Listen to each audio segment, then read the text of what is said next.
अल्हम्दुलिल्लाह नहमदुहु व नस्तईनुहु व नस्तगफिरुहु व नु'मिनु बिही व नतवक्कलु अलैहि व नऊज़ु बिल्लाहि मिन शुरूरि अनफुसिना व मिन सय्यिआति अमालिना मन यहदियल्लाहु फला मुदिल्ल लहु व मन युद्लिलहु फला हादिय लहु व नशहदु अन ला इलाहा इल्लल्लाहु वहदहु ला शरीका लहु व नशहदु अन्ना मुहम्मदन अब्दुहु व रसूलुहु अम्मा बाद अऊज़ु बिल्लाहि मिनश शैतानिर रजीम बिस्मिल्लाहिर रहमानिर रहीम। हज़रत अली रज़ियल्लाहु अन्हु क़ाल क़ाल रसूलुल्लाह सल्लल्लाहु अलैहि वसल्लम मजारिसुल इल्म हिया रौदातुम मिन रियादिल जन्नाह। দূর দূরান্ত থেকে যারা আমার ভিডিওটা দেখছেন সকলের প্রতি আমার সালাম, আসসালামু আলাইকুম ওয়া রাহমাতুল্লাহি ওয়া বারাকাতুহু। সম্মানিত দর্শক মণ্ডলী, আমি বক্তব্যের শুরুতে একটা হাদিস পাঠ করছি, মাজারিসুল ইলম হিয়া রাউদাতুম মিন রিয়াদিল জান্নাহ। কোনো জায়গায় যদি কোরআন এবং হাদিসের আলোচনা করা হয়, সেই জায়গাটি জান্নাতের টুকরায় পরিণত হয়ে যায়। অর্থাৎ আপনি যতক্ষণ সেখানে বসবেন, কোরআন এবং হাদিসের আলোচনাগুলো মনোযোগ দিয়ে শুনবেন, ততক্ষণ আপনার প্রত্যেকটি শ্বাস এবং প্রশ্বাসের মাধ্যমে আপনার আমলনামায় সওয়াব লেখা হতে থাকবে। এমনও হতে পারে আপনি যতক্ষণ বসছেন সেখানে,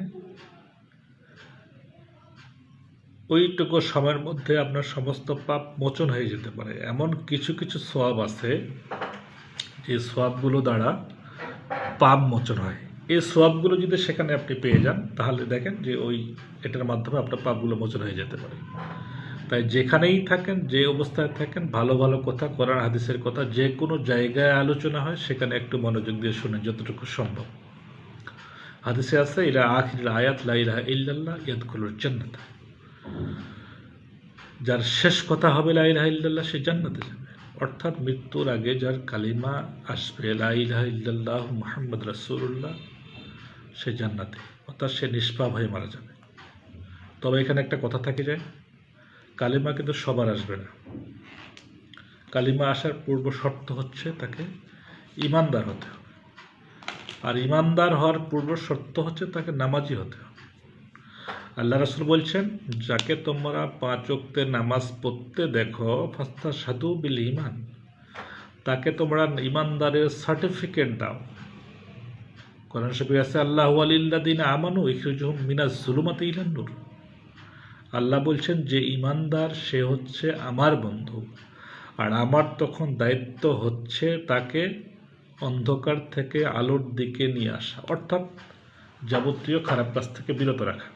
এ ব্যাপারে অন্য আয়াতে আছে ইন্নাস সালাতা তানহা আনিল ফাহশাই ওয়াল মুনকার, নিশ্চয়ই নামাজ মানুষকে যাবতীয় অশ্লীল এবং বেহাপনা থেকে বিরত রাখে।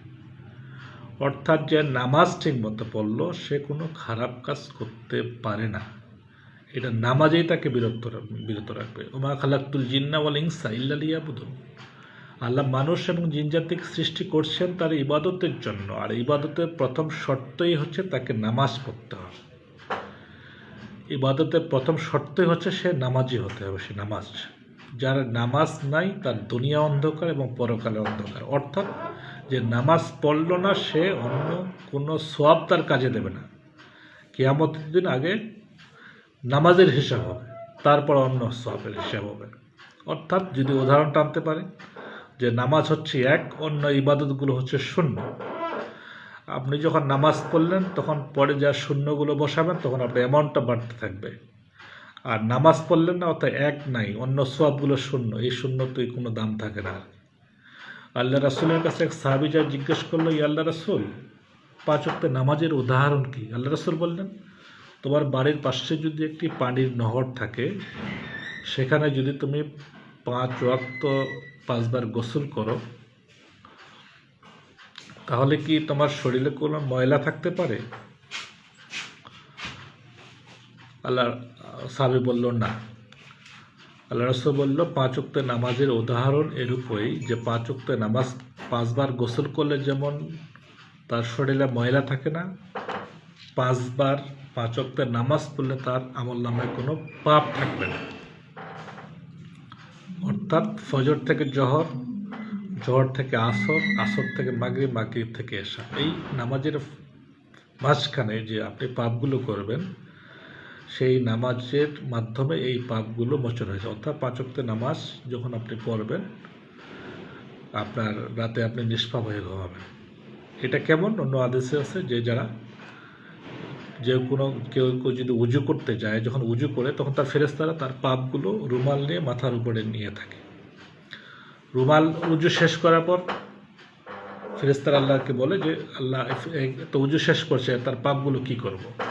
তো আল্লাহ বলতে দেখো তারপরে সে কী করছে। যখন সে নামাজ পড়লো, নামাজ শেষে মোনাজাত শেষ করলো, শেষ করার পর আবার ফেরেশতারা আল্লাহকে বলে আল্লাহ তার সে তো নামাজ পড়লো, তোমার ইবাদত করলো, তোমার নৈকট্য লাভের জন্য তারা নামাজ পড়লো, ইবাদত করলো, এখন পাপগুলো কী করবো। তখন আল্লাহ বলে যে তার পাপগুলো সাগরে নিক্ষেপ করো। এইভাবে মানুষ নামাজ পড়লে মানুষ নিষ্পাপ হয়ে যায়। পক্ষান্তরে হাদিসে আছে মান তারাকা সালাতার মুতাআম্মিদান ফাকাদ কাফার, যে ইচ্ছাকৃতভাবে এক ওয়াক্ত নামাজ ছেড়ে দিল সে কাফের হয়ে গেল। অন্য হাদিসে আছে বাইনাল আরদু ওয়া বাইনাল কুফরু তারকুস সালাত, আল্লাহর বান্দা মুমিন এবং আল্লাহর বান্দা কাফের, দুজনের মধ্যে পার্থক্যই হচ্ছে মুমিন নামাজ পড়ে এবং কাফের নামাজ পড়ে না। অর্থাৎ আপনি নামাজ যখন পড়লেন না তখন কাফের হয়ে গেলেন। কোরআনে আছে ওয়াল্লাযিনা কাফারু আউলিয়াউহুমুত তাগুত ইখরিজুহুম মিনান নূরি ইলা যুলুমাত, যে নামাজ পড়ল না সে কাফের, শয়তান বলছে কাফের হচ্ছে আমার বন্ধু, আর আমার তখন দায়িত্ব হয়ে তাকে যাবতীয় ভালো কাজ থেকে বিরত রাখা, অর্থাৎ আলো থেকে অন্ধকারের দিকে নিয়ে আসা। তার মানে আপনি ভালো কি মন্দ আল্লাহ আপনাকে মেজারমেন্ট করবে, আল্লাহ আপনাকে মাপবে আপনার নামাজ দিয়ে। আপনি যখন নামাজ পড়লেন কাফের, মুনাফিক এবং মুশরিক, এই 3 শ্রেণীর মানুষ বিনা হিসেবে জাহান্নামে যাবে। অর্থাৎ এরা মারা গেলেই জাহান্নাম, এরা কখনো জান্নাতে, এবং ফিনার জাহান্নামা খালিদিনা ফিহা আবাদা, এখানে বলা হয়েছে এরা জাহান্নামে চিরস্থায়ী হবে। অর্থাৎ এরা কখনোই জান্নাতে যেতে পারবে না, জাহান্নামের চিরস্থায়ী বাসিন্দা হবে। এটা কেমন? উদাহরণ যদি টানি আমি, দুনিয়াতে যেমন 7 তলা বিল্ডিং আছে, নিচতলা থেকে উপরতলায় উঠতে হয়। দোজখটা হচ্ছে সরজমিন থেকে নিচে, অর্থাৎ উপরতলা থেকে নিচতলায় যেতে হবে। অর্থাৎ সর্বনিম্ন স্তরে আছে হাবিয়া দোজখ, সর্বনিম্নে যেতে হলে উপরে আরও 6টা দোজখের স্বাদ গ্রহণ করে নিচে যেতে হবে। এই জন্য আল্লাহ কোরআন শরীফে বলছে আলাম আহাদ ইলাইকুম ইয়া বানি আদামা আল্লাহ তা'বুদুশ শাইতানা ইন্নাহু লাকুম আদুব্বুম মুবিন, হে আদম সন্তানেরা, আমি কি তোমাদেরকে বলি নাই যে তোমরা শয়তানের পদাঙ্ক অনুসরণ করো না? নিশ্চয় শয়তান তোমাদের প্রকাশ্য শত্রু।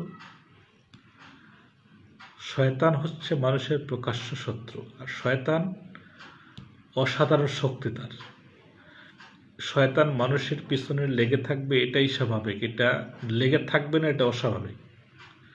কারণ শয়তান মানুষের পিছনে লেগে থাকার জন্য আল্লাহর কাছে ক্ষমতা চেয়ে নিছে এবং আল্লাহ তাকে দিছে। যেমন কোরআন শরীফে আছে ওয়াইজ ক্বালা রাব্বুকা লিল মালাইকাতি ইন্নী জাইলুন ফিল আরদি খলিফা ক্বালু আতাজালু ফিহা মান ইফসিদু ওয়া ইয়াসফিকুদ দিমাআ ওয়া নাহনু নুসাব্বিহু বিহামদিকা ওয়া নুকদ্দিসু লাক ক্বালা ইন্নী আ'লামু মা লা তা'লামুন। আল্লাহ যখন ফেরেশতাদেরকে ডেকে বলল, হে ফেরেশতাগণ, আমি পৃথিবীতে মানুষ সৃষ্টি করতে চাই, আমি পৃথিবীতে প্রতিনিধি সৃষ্টি করতে চাই।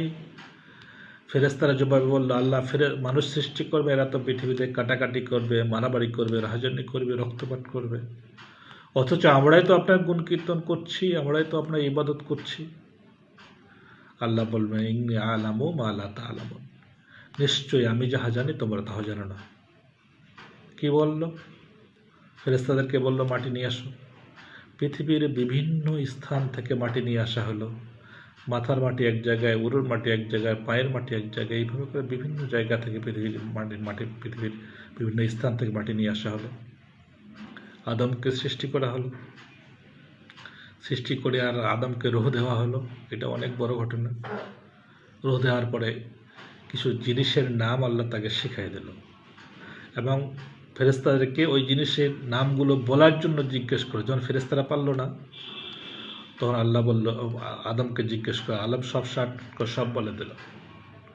তখন আল্লাহ বলল, উসজুদুলিয়া আদামা, আদমকে সেজদা করো।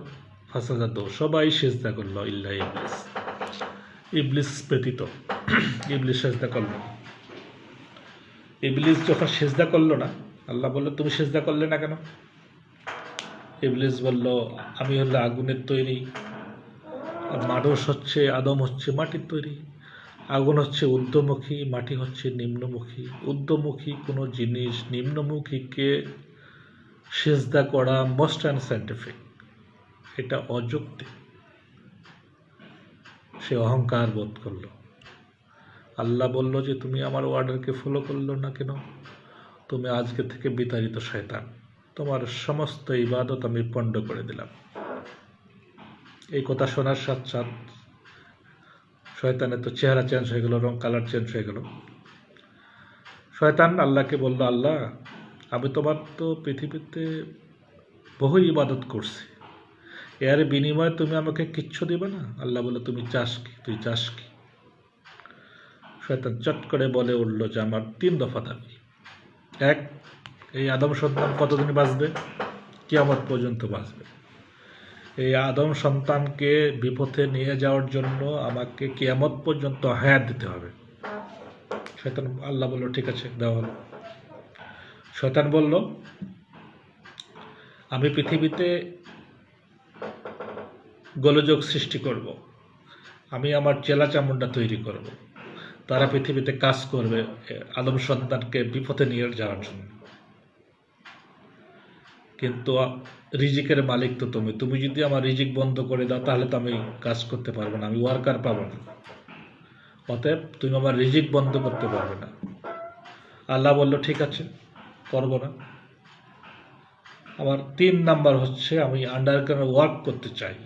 অর্থাৎ আমি যখন মানুষের ঝগড়া লাগা দিয়ে পালাবো, মানুষ তো আমাকে দেখবে, দেখলে তো আমাকে ধরে ফেলবে। আমার এই যে শয়তান ঝগড়া লাগা দিয়ে পালাচ্ছে, কে ধরো, আমার তো পায়ে রাস্তা রাখবে না। আমি আন্ডারগ্রাউন্ড ওয়ার্ক করতে চাই। অর্থাৎ আমি মানুষের রক্তে রক্তে দৌড়াবো, মানুষের শিরা বসে দাঁড়াবো, মগজে দেবো, আমাকে কেউ দেখতে পাবে না। আমি এই ক্ষমতা চাই। আল্লাহ বলল, ঠিক আছে, দেওয়া হলো। শয়তান বলল যে, আল্লাহ, তুমি এখন তোমার দোজকের সংখ্যা বাড়াতে পারো, আমি তোমার সমস্ত বান্দাকে আমি জাহান্নামে নিয়ে যাব, এটা আমার চ্যালেঞ্জ। অর্থাৎ তুমি তোমার দোজকের সংখ্যা বাড়াতে পারবো। আল্লাহ বলল ফেরেশতাদেরকে, ফেরেশতা দেখছো শয়তান বলল কি? তো ফেরেশতারা, তোমরা শুনে রাখো, আমার কোনো বান্দা যদি কোনো খারাপ কাজ করার নিয়ত করে, নিয়তের জন্য তার আমলনামায় কোনো গুনাহ লিখবে না। খারাপ কাজটা যখন করে ফেলবে, একটি কাজের বিনিময়ে তার একটাই গুনাহ লিখবে। আর আমার বান্দা যখন কোনো ভালো কাজ করার নিয়ত করে, নিয়ত করার সাথে সাথে সেই কাজের বিনিময়ে একটা সওয়াব লিখে দেবা। আর কাজটা যখন করে ফেলবে, তখন ওই মার্কের উপরে 10টা গ্রেস মার্ক দিয়ে দেবে। এইভাবে করে আমি আর বান্দাদেরকে মাফ করব, আমার বান্দাদের সওয়াব বৃদ্ধি করে দিয়ে আমি জান্নাতে নিয়ে যাব এবং জাহান্নাম থেকে বাঁচাবো। আপনি যদি পাক্কা ঈমানদার হতে পারেন, আমরা যদি পাক্কা ঈমানদার হতে পারি, তাহলে শয়তান কাজ করতে পারবে, শয়তান কাজ করতে পারবে, শয়তান আপনাকে সাহায্য করবে, শয়তানই আপনাকে সাহায্য করবে। এখানে একটি হাদিসে আছে, একদিন এক ব্যক্তি ভোরবেলা, বৃষ্টি রাতে ভোরবেলা ফজরের নামাজের জন্য মসজিদে যাচ্ছে। রাস্তায় গিয়ে কাদামাটির মধ্যে পিছিল খায় পড়ে গেছে। ফিরে এসে আবার উজু করছে, উজু করে আবার সে যাচ্ছে, আবার ওই জায়গায় যায় পড়ে গেছে, আবার ফেরত এসে আবার কাপড় চেঞ্জ করে আবার উজু করে আবার যাচ্ছে। তৃতীয়বার যায় দেখতেছে ওখানে এক ব্যক্তি, বৃদ্ধ মানুষ, সে হারিকেন নিয়ে দাঁড়ায় আছে। তখন বলছে, ভাই আপনি কে? বলছে, আমি দেখলাম এখানে আপনি বারবার পরে যাচ্ছেন, 2বার করে পরে গেলেন, আমি এই জন্য আপনাকে হারিকেন দিয়ে মসজিদে আগায় দেবো, দেখি আপনি যেন আর না পরে যান। ঠিক আছে, চলে। মসজিদ পর্যন্ত গেছে, মসজিদে যা বলে চলে নামাজ পড়তে যাই। নামাজি ব্যক্তি এই বৃদ্ধ লোককে বলছে, কথা বলছে না। দ্বিতীয়বার বলছে, তাও কথা বলছে না। বলছে, আপনি আমাকে নামাজে পর্যন্ত মসজিদে আগায় দিলে, অথচ আপনি নামাজে যাচ্ছেন না কেন? আপনি কে? তখন বলছে, আমি শয়তান। আপনি শয়তান, আপনি মসজিদে আমাকে আগায় দিলেন, এটা কেমন কথা হলো? কি ব্যাপারটা কি বলেন তো, ঘটনাটা কি? তখন বলছে যে, প্রথমবার যে আপনি পরে গেলেন তখন আমি আপনাকে ফেলে দিচ্ছি। যখন আপনি বাড়িতে গিয়ে উজু করে কাপড় চোপড় চেঞ্জ করে উজু করে আবার আসছেন, আমি দেখলাম আপনার জীবনের সমস্ত গুনাহ আল্লাহ মাফ করে দিয়েছে। দ্বিতীয়বার যখন আপনাকে আমি ফেলে দিলাম, আপনি বাড়িতে গিয়ে কাপড় চোপড় চেঞ্জ করে উজু করলেন, উজু করে আসতেছেন, তখন আমি দেখলাম আপনার বাড়ির লোকজনের সবার গুনাহ আল্লাহ মাফ করে দিয়েছে। তৃতীয়বার আমি চিন্তা করলাম যে এবার যদি আপনি পড়ে যান, আমি তো আপনাকে ফেলবই না, এবার যদি আপনি নিজে পড়ে যান, এমনও হতে পারে আল্লাহ এলাকার লোকজনের সবার গুনাহ আল্লাহ মাফ করে দিতে পারে। তাই আপনি যেন না পড়ে যান, এই জন্য আপনাকে আমি হারিকেন নিয়ে মসজিদে আগায় দিলাম। এই হাদিস থেকে বোঝা যায় যে শয়তান, আপনি যদি পাক্কা ইমানদার হতে পারেন, তাহলে শয়তান আপনাকে প্রবঞ্চনায় ফেলতে পারবে না, শয়তানই আপনাকে সাহায্য করবে। সম্মানিত দর্শকমণ্ডলী, অনেকেই অনেক রকম ভিডিও করে, আমি একটা ভিডিও করলাম। এটা উদ্দেশ্য হচ্ছে যে ভালো কাজের জন্য অনেক রকম ভিডিও করছে। ভিডিওটা হচ্ছে যে আপনি যদি গান বাজনা নিয়ে ভিডিও করে ফেসবুকে ছেড়ে দেন, আর কেউ যদি এটা শেয়ার করে, যে করলো তার আমল নামা এটার পার্সেন্টেজ একটা আসতে থাকবে, যে শেয়ার করলো তারও পার্সেন্টেজ আসতে থাকবে, তার আমল নামা পার্সেন্টেজ আসতে থাকবে। আর কেউ যদি একটা ভালো কাজ ভিডিও করে এবং সেটা ফেসবুকে ছেড়ে দেয়, সেটা যতজন ভালো কাজটা দেখবে, শুনবে, আমল করবে, তার আমল নামায় সওয়াব লেখা হতে থাকবে। আর যে শেয়ার করবে তার আমল নামায় তার সওয়াবের একটা পার্সেন্টেজ যেতে থাকবে। অর্থাৎ ওই ব্যক্তি যদি মারাও যায়, তার আমল নামে সওয়াব পৌঁছতে থাকবে। এ ব্যাপারে আসছে কথা আছে যে মানুষ যখন মারা যায় তখন দুনিয়ার সমস্ত আমল বন্ধ হয়ে যায়, ইল্লা সালাসা বলা হয়েছে, 3টি ব্যতীত। একটা হচ্ছে তার নেক সন্তান যদি থাকে দুনিয়াতে, সেই নেক সন্তান যদি আল্লাহর ইবাদত করে, এই ইবাদতের পার্সেন্টেজ তার আমল নামে একটা যাবে, যদি সে ইবাদত করে। আর যদি তার জন্য দোয়া করে, তাহলে তো মাশাআল্লাহ, কোনো কথাই নেই। 2 নম্বর হচ্ছে দুনিয়াতে আপনি ভালো কিছু আমল, মানুষকে কিছু শিখাইয়ে গেছেন, কিছু ভালো ভালো কথা গেছেন বলছেন, এটা যতদিন পর্যন্ত দুনিয়াতে জারি থাকবে, আপনার দ্বারা মানুষ কোনো ভালো কাজ করছে, ততদিন আপনার আমল নামায় এটা সব পৌঁছতে থাকবে। 3 নম্বর হচ্ছে যে আপনি মসজিদ, মাদ্রাসা, ভালো জায়গায়, এতিমখানা, বিভিন্ন জায়গায় আপনি কিছু দান করে গেছেন, এটার পার্সেন্টেজ একটা আপনার আমল নামায় পৌঁছতে থাকবে। এটা কেমন? আপনি যখন মারা গেলেন, মারা যাওয়ার পরে আপনি 3টি প্রশ্নের উত্তর দিতে পারলেন না, মান রাব্বুকা, আমার দিনুকা, আমার নাবিয়ুকা, এই 3টি প্রশ্নের উত্তর আপনি দিতে পারলেন না, আপনি মারা গেছেন। যখন আপনি দিতে পারলেন না, তখন তো আপনার কবরতে শাস্তি শুরু হয়ে যাবে। দোজক থেকে আপনার কবর পর্যন্ত সুড়ঙ্গ করে দেওয়া হবে, আপনার শাস্তি শুরু হয়ে যাবে, কিয়ামত পর্যন্ত আপনার শাস্তি চলবে। এখানে যদি আপনার সদগাতুল জারিয়া দুনিয়াতে বেশি থাকে, তাহলে এখান থেকে যে সওয়াবগুলো আপনার আমল নামায় যাবে, এটা যেতে যেতে যেতে যেতে যদি আপনার সদগাতুল জারিয়া বেশি থাকে, তাহলে আমার এমনও হতে পারে 2-4 বছরের মধ্যে বা 6 মাসের মধ্যে আপনার যা পাপ করছেন সব পাপগুলো মোচন হয়ে যেতে পারে।